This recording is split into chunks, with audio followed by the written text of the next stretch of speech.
Hello दोस्तों, उटोपियन classes में आपका स्वागत है। तो चलिए अपनी वीडियो को शुरू करते हैं और रूल नंबर 1 की तरफ बढ़ते हैं। रूल नंबर एक में क्या है कि यदि दो या दो से अधिक में से एक का चुनाव करना हो तो विच का प्रयोग होगा।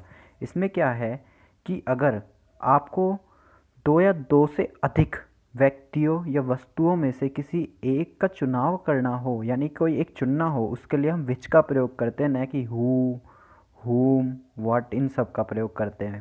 केवल विच का प्रयोग करते हैं, चाहे वो निर्जीव हो, चाहे वो सजीव हो, चाहे वो लिविंग हो, चाहे वो नॉन लिविंग हो, कोई भी हो, हम विच का प्रयोग करते हैं दो या दो से अधिक में से चुनने के लिए। तो चलिए एग्जाम्पल देखते हैं।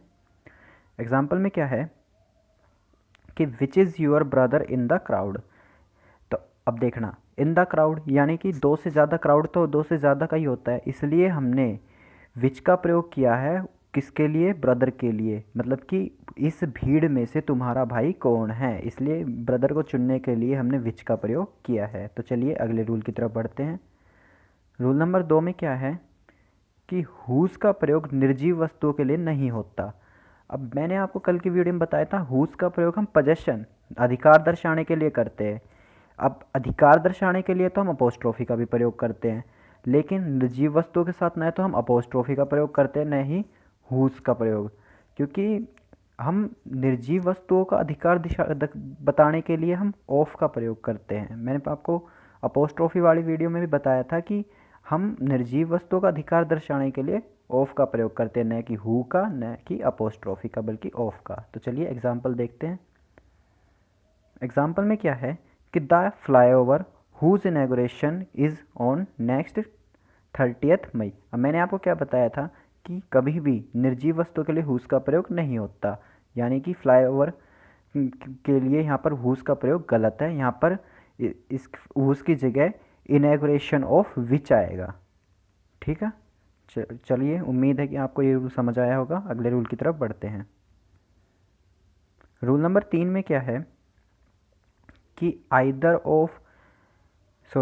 Each of, either of, neither of के बाद प्लूरल नाउन, प्लूरल प्रोनाउन का प्रयोग करें। ये ए नहीं है, ए को काट दीजिए।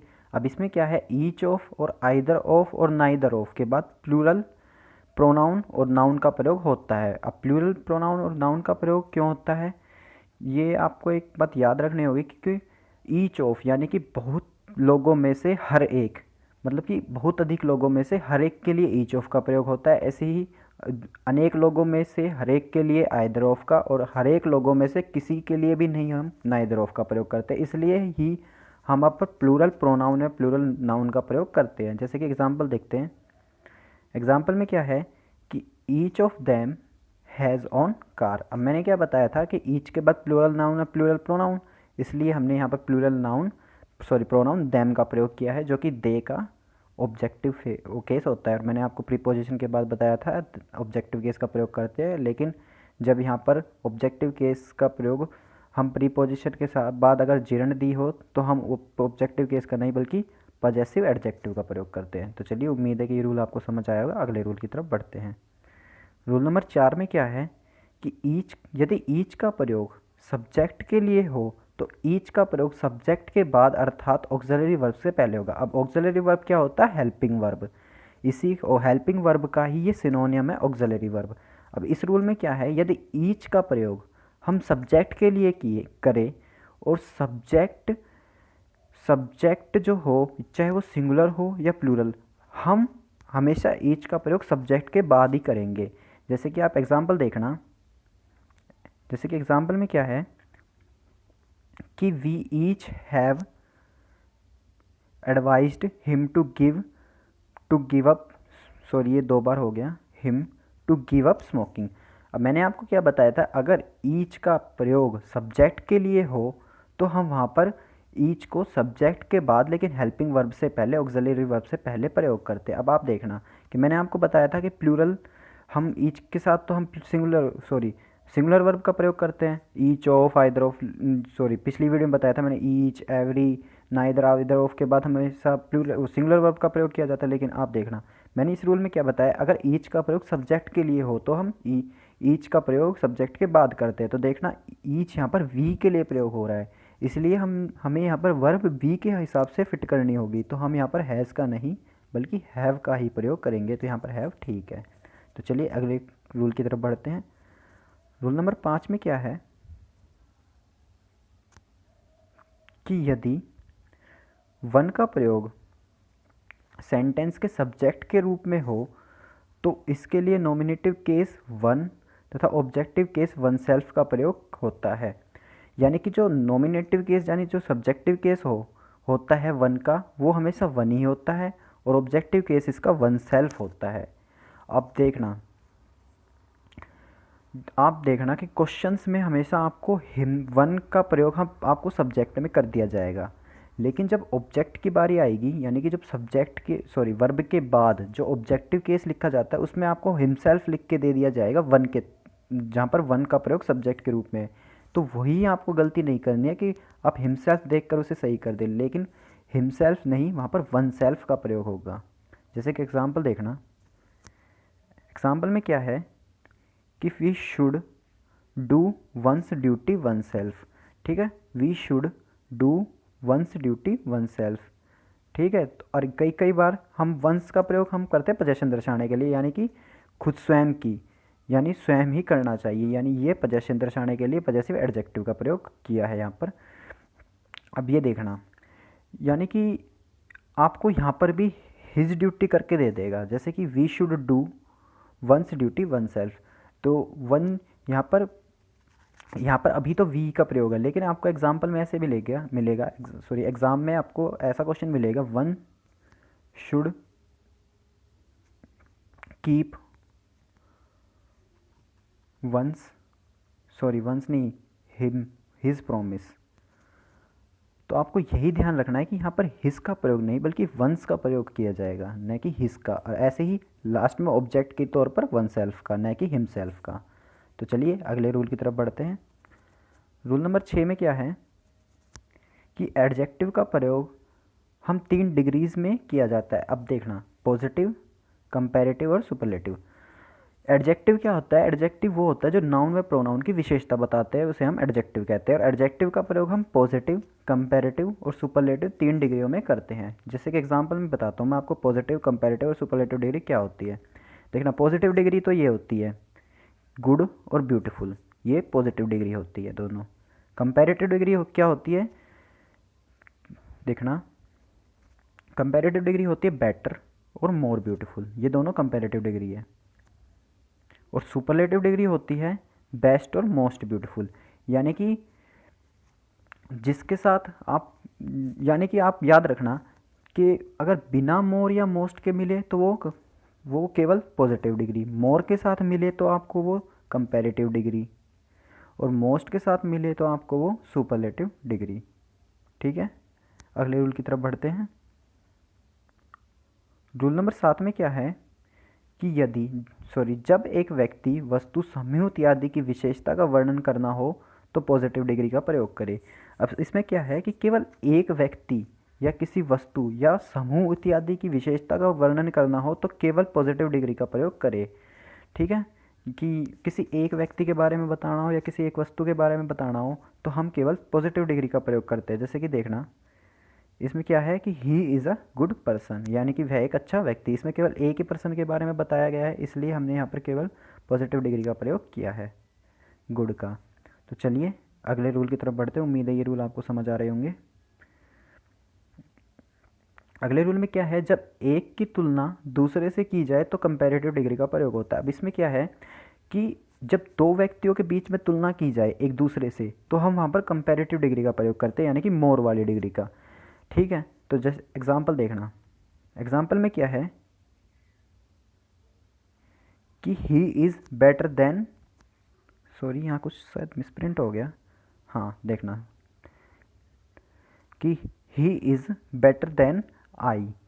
अब ये देखते हैं आप, बेटर देन लगभग बच्चे मी कर देते हैं, मी, लेकिन मी नहीं आएगा, यहाँ पर आई आएगा। मैंने आपको बताया था कि अगर दो व्यक्तियों के बीच तुलना की जाए और वहाँ पर एज और देन के बाद अगर शुरू में नॉमिनेटिव केस है तो बाद में भी सब्जेक्टिव केस यानी कि नॉमिनेटिव केस, शुरू में ऑब्जेक्टिव केस है तो बाद में भी ऑब्जेक्टिव केस एज और देन के बाद। तो चलिए, आपको उम्मीद है कि मेरी वो बात याद होगी उस वीडियो में जो मैंने आपको बताई थी।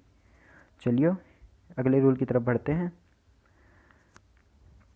अगले रूल में क्या है कि जब सभी में से एक का चुनाव किया जाए तो हम सुपरलेटिव डिग्री का प्रयोग करते हैं। यानी कि जब आपको समूह में केवल किसी मतलब बड़े समूह में केवल एक व्यक्ति की तारीफ करनी हो या किसी एक व्यक्ति के बारे में बताना हो या फिर किसी एक व्यक्ति को चुनना हो कि वह बेस्ट है, वह अच्छा है, तो आप वहाँ पर सुपरलेटिव डिग्री का प्रयोग कर सकते हैं। जैसे कि एग्जांपल देखना कि this boy is the best student in the class, यानी कि वह लड़का क्लास का सबसे अच्छा स्टूडेंट है, इसलिए हमने वहाँ पर सुपरलेटिव डिग्री का प्रयोग किया है, बेस्ट। अगला रूल देखिए दोस्तों। अगले रूल में क्या है कि एडजेक्टिव का प्रयोग हम नाउन से पहले ही करते हैं। यानी कि एडजेक्टिव का प्रयोग हमेशा नाउन से पहले होगा। अगर वहाँ पर एडवर्ब दी हो तो आप एडजेक्टिव का प्रयोग एडवर्ब से पहले करेंगे, लेकिन आप वर्ब से पहले कभी भी एडजेक्टिव का प्रयोग नहीं करेंगे। यानी कि ही गुड इज़ नहीं होगा, he is a good student ही होगा। जैसे कि एग्जाम्पल में दिखाया गया है कि he is a good student, यहाँ पर ऐसा नहीं हो सकता कि he good is a student, ये गलत होगा कि आप कभी भी एडजेक्टिव का प्रयोग वर्ब से पहले नहीं कर सकते, केवल स्टूडेंट यानी कि जो नाउन है उससे पहले ही आप एडजेक्टिव का प्रयोग कर सकते और किसी से पहले नहीं कर सकते। एडवर्ब के केस में आप एडवर्ब से पहले भी एडजेक्टिव का प्रयोग कर सकते हैं, लेकिन उसमें कुछ एक्सेप्शंस होते हैं जो मैं आपको आने वाली वीडियो में बताऊंगा। तो चलिए, हमारे 10 रूल यहीं समाप्त होते हैं और अब हम एक छोटी सी टेस्ट सीरीज़ करते हैं। रोज़ की तरह हम एक छोटी टेस्ट सीरीज़ करते हैं।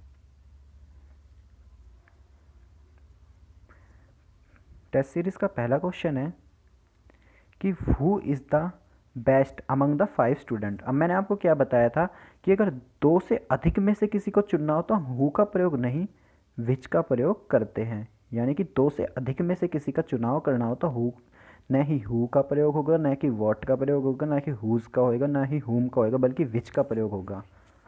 तो चलिए अगले क्वेश्चन की तरफ बढ़ते हैं।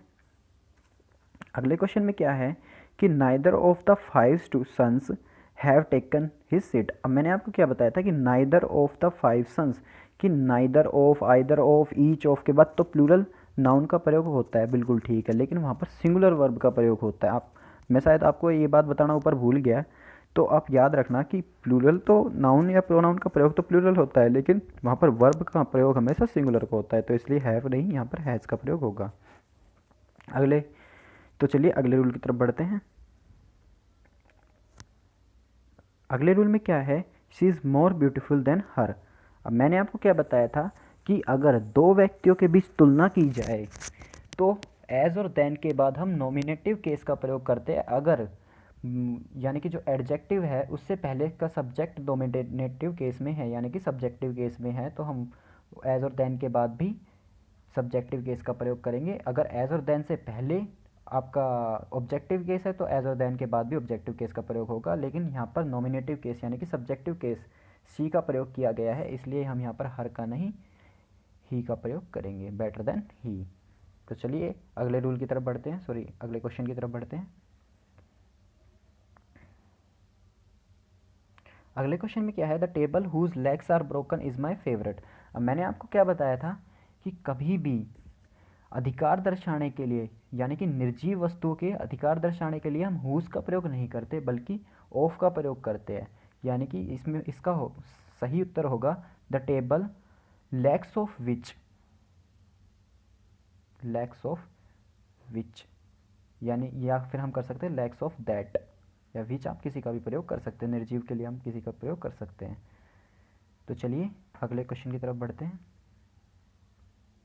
अगले क्वेश्चन में क्या है कि I have a bike but you do not have the bike. अब मैंने आपको क्या बताया था कि सिंगुलर नाउन यानी कि वन, आपको मैंने पिछली वीडियो में आपको बताया था कि सिंगुलर नाउन के रिपीटेशन को रोकने के लिए हम वन का प्रयोग करते हैं। तो यहाँ पर हम बाइक की जगह हम वन का प्रयोग कर देंगे कि सिंगुलर नाउन के रिपीटेशन को रोकने के लिए हम वन का प्रयोग करते हैं। जैसे कि I have a bike but you do not have a good one, या फिर जो भी है, या फिर हैव दिस वन, या फिर दैट वन, किसी का प्रयोग कर सकते हैं। You do not have a that one या दिस वन, किसी का भी। तो चलिए दोस्तों, आज की वीडियो को हम यहीं समाप्त करते हैं और कल मिलते हैं आपको एक नई वीडियो के साथ, नए रूल्स के साथ। तो चलिए दोस्तों, अलविदा, जय हिंद, जय भारत।